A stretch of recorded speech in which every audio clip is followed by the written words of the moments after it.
jauh ke pembahasan, bolehkah saya tahu dari kota mana Anda berasal? Dalam video ini, kita akan menelusuri bagian yang jarang dibicarakan. Bagian yang tidak ditulis dalam buku-buku populer, tidak diajarkan dalam workshop kilat, dan tidak bisa dipahami hanya dengan teori. Kita akan menyelami dari mana sebenarnya konsep nafas emas berasal. Mengapa beberapa ajaran kuno sengaja menyembunyikan teknik intinya? Bagaimana nafas emas yang otentik bisa mengubah kondisi mental, emosional, bahkan nasib seseorang? Dan yang paling penting, apa yang tidak diajarkan kepada publik? Dan mengapa? Jadi, tetaplah sampai akhir, karena apa yang akan kamu dengar hari ini mungkin menjadi salah satu kebenaran paling mendalam tentang dirimu sendiri. Untuk memahami nafas emas, kita harus menelusuri jauh ke belakang. Jauh sebelum istilah meditasi, pernapasan energi, atau mindfulness dikenal seperti sekarang. Jejak paling tua dari konsep ini ditemukan dalam tradisi kuno yang tersebar di berbagai peradaban, dari ajaran para petapa Himalaya, manuskrip Jawa kuno, hingga naskah esoterik Timur Tengah yang hanya dibacakan dalam lingkaran kecil. Meski berbeda budaya, ada satu kesamaan mencolok, gagasan bahwa nafas bukan hanya pertukaran udara, tetapi alat untuk mengubah kesadaran.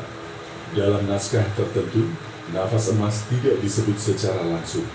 Ia hadir dalam bentuk simbol, spiral cahaya, garis vertikal yang menghubungkan tubuh ke langit, atau titik cahaya kecil yang berdiam di tengah dada. Beberapa guru menyebutnya Svara Suvarna, hembusan yang keemas-emasan. Yang lain menyebutnya napas para resi. Dan di Jawa ada konsep ambegan sinar, napas yang memancarkan cahaya halus. Apapun namanya, intinya sama. Nafas emas adalah napas yang membawa kesadaran ke lapisan terdalam diri. Hal yang jarang diungkap adalah bahwa teknik ini tidak pernah dimaksudkan sebagai latihan publik.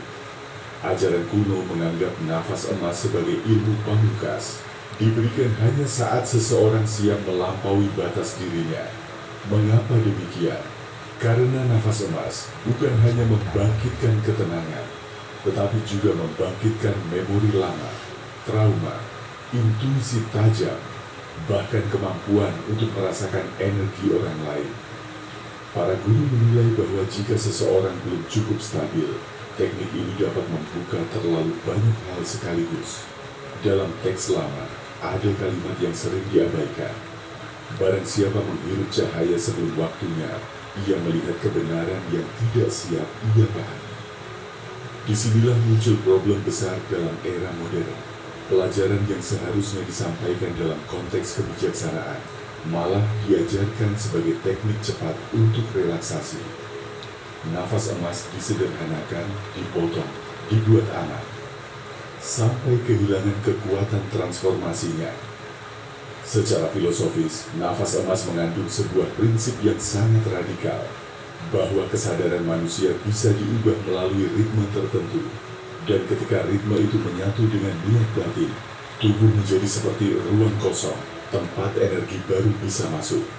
Di beberapa tradisi, nafas emas digunakan untuk 3 tujuan utama. 1.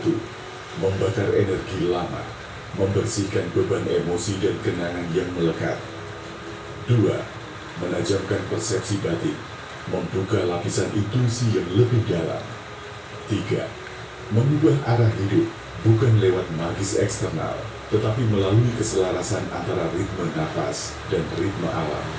Inilah alasan mengapa ajaran ini tidak pernah diajarkan secara massal. Jika seseorang menguasai inti nafas emas, ia bisa mengakses kemampuan internal yang selama ini tertutup, ketenangan yang tidak tergoyahkan, kejernihan berpikir, bahkan perubahan pola hidup yang tidak mungkin dicapai dengan motivasi biasa.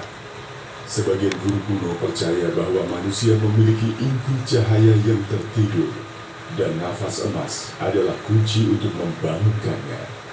Namun, bagaimana kunci itu bekerja? Dan mengapa versi modern terasa tidak sekuat versi kuno? Untuk menjawabnya, kita harus masuk ke inti yang sesungguhnya.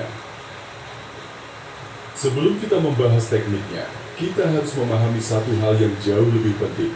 Nafas emas bukan tentang napas itu sendiri, melainkan tentang apa yang terjadi di antara dua napas. Di ruang kecil itu, ruang hening antara masuk dan keluar, terdapat sesuatu yang tidak pernah diajarkan secara terang-terangan. Sebuah getaran halus yang dapat mengubah struktur batin manusia. Para guru kuno menyebutnya sfara. Getaran subtil yang muncul saat kesadaran berhenti sejenak. Dan hanya ketika seseorang mampu merasakan ruang sunyi itu, nafas emas mulai mempertunjukkan kekuatannya. 1. Nafas emas berawal dari kesadaran yang memancar, bukan dari teknik. Di zaman modern, orang diajarkan untuk tarik napas panjang, hembuskan, rileks. Itu benar, tetapi itu bukan inti nafas emas. Intinya adalah sesuatu yang lebih lembut, lebih personal, lebih hidup. Bayangkan dirimu menghirup tidak hanya udara, tetapi juga kilauan halus yang memasuki dada. Bayangkan seolah ada cahaya keemasan yang menghangatkan bagian paling tersembunyi dari dirimu. Sensasi ini bukan visualisasi main-main, tetapi gerakan energi yang terasa nyata ketika ritme napasmu mulai selaras. Guru kuno percaya bahwa kita tidak menghirup udara saja. Kita menghirup memori, niat, dan kesadaran. Dan nafas emas adalah cara untuk mengaktifkan memori cahaya yang sudah ada di dalam diri manusia. 2. Nafas emas mengubah cara tubuh menerjemahkan emosi. Ini bagian yang jarang disampaikan. Dalam ajaran kuno, dikatakan bahwa tubuh adalah penerjemah energi. Ia menerjemahkan kenangan menjadi ketegangan, luka menjadi nafas yang berat, dan ketakutan menjadi ritme pendek. Nafas emas bekerja dengan membalik proses itu. Ketika energi keemasan dihirup, tubuh mulai membongkar simpul-simpul lama, ketegangan yang sudah diwariskan, dibentuk oleh pengalaman, atau bahkan ditanamkan oleh lingkungan. Beberapa praktisi melaporkan munculnya kenangan lama, keluarnya emosi tanpa sebab, sensasi panas atau dingin yang bergerak di tulang belakang, pikiran yang tiba-tiba menjadi sangat jernih. Ini bukan efek samping.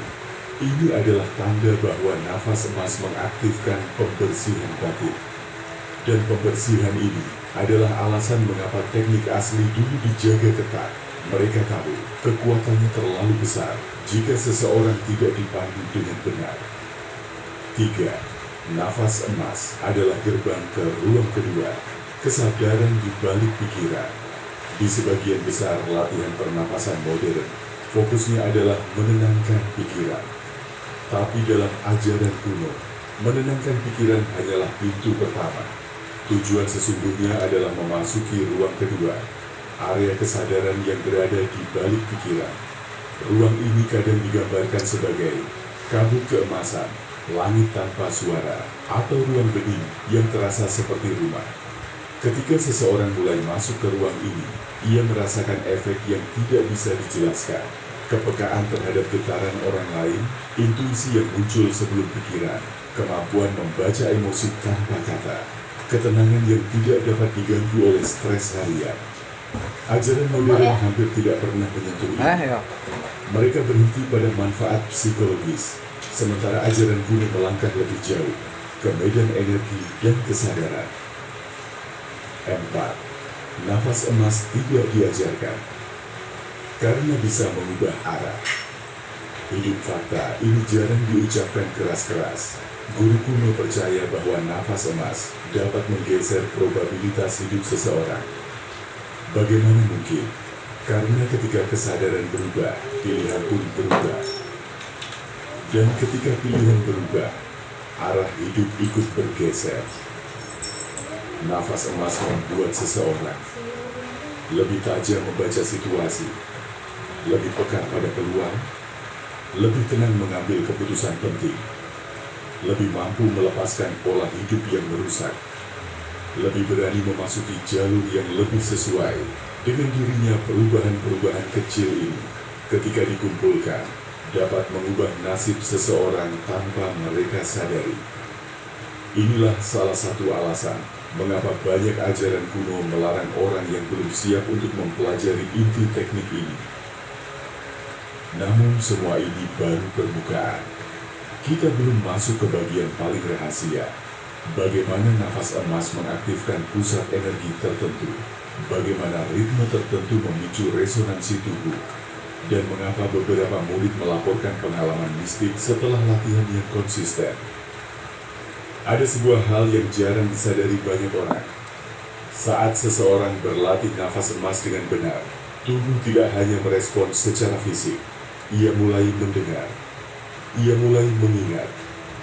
Seolah-olah ada bahasa kuno yang tiba-tiba muncul kembali setelah tertidur berabad-abad.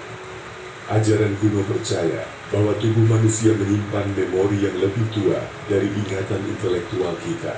Memori yang berasal dari pengalaman leluhur, dari pola hidup yang tak pernah disadari, bahkan dari lapisan-lapisan jiwa yang kita bawa sejak lama. Nafas emas, ketika dipraktikkan dengan kesadaran penuh, membangkitkan memori-memori ini, bukannya membuat seseorang mengingat detail masa lalu, melainkan membuatnya memahami energi di balik setiap pengalaman yang belum tuntas.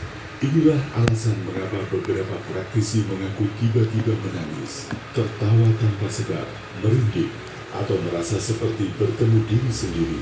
Untuk pertama kalinya, ajaran modern sering menghapus aspek ini, seolah-olah itu hanya efek samping. Padahal dalam ajaran kuno, inilah inti perjalanan. Nafas emas bukan hanya tentang menghirup cahaya, tetapi tentang belajar merasakan apa yang terjadi ketika cahaya itu menyentuh bagian-bagian dirimu yang selama ini kamu abaikan. Ketika kesadaran mulai tenang dan tubuh mulai membuka pintu-pintu lama, muncul satu tahap penting yang jarang diketahui. Tubuh akan mulai mengalami resonansi. Resonansi ini tidak kasar atau dramatis. Ia lebih seperti getaran lembut, seakan tubuhmu berbicara dengan frekuensi baru. Dalam teks-teks kuno, resonansi tubuh digambarkan sebagai suara halus yang tidak terdengar telinga, namun dapat didengar jiwa.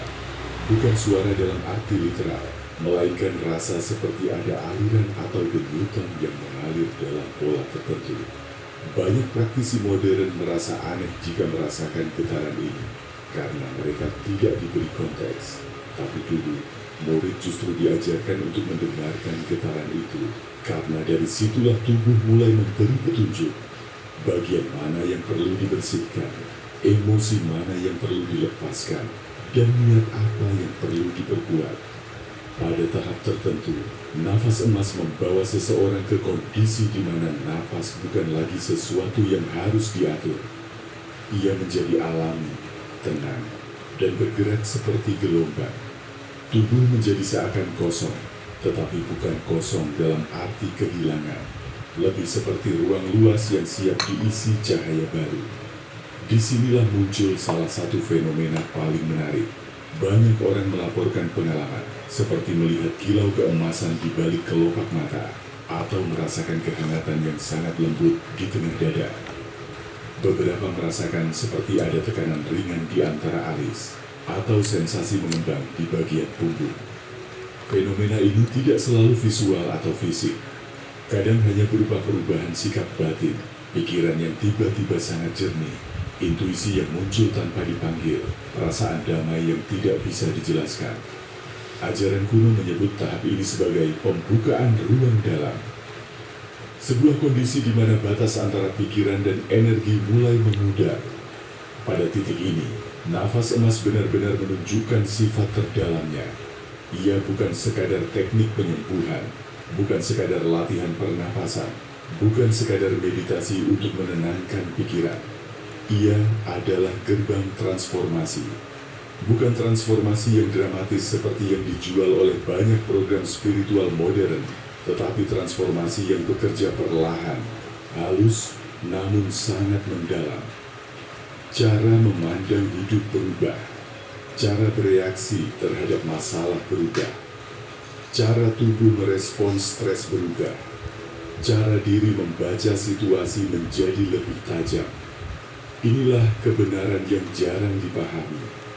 Nafas emas mengubah seseorang dari dalam, jauh sebelum perubahan itu terlihat di luar.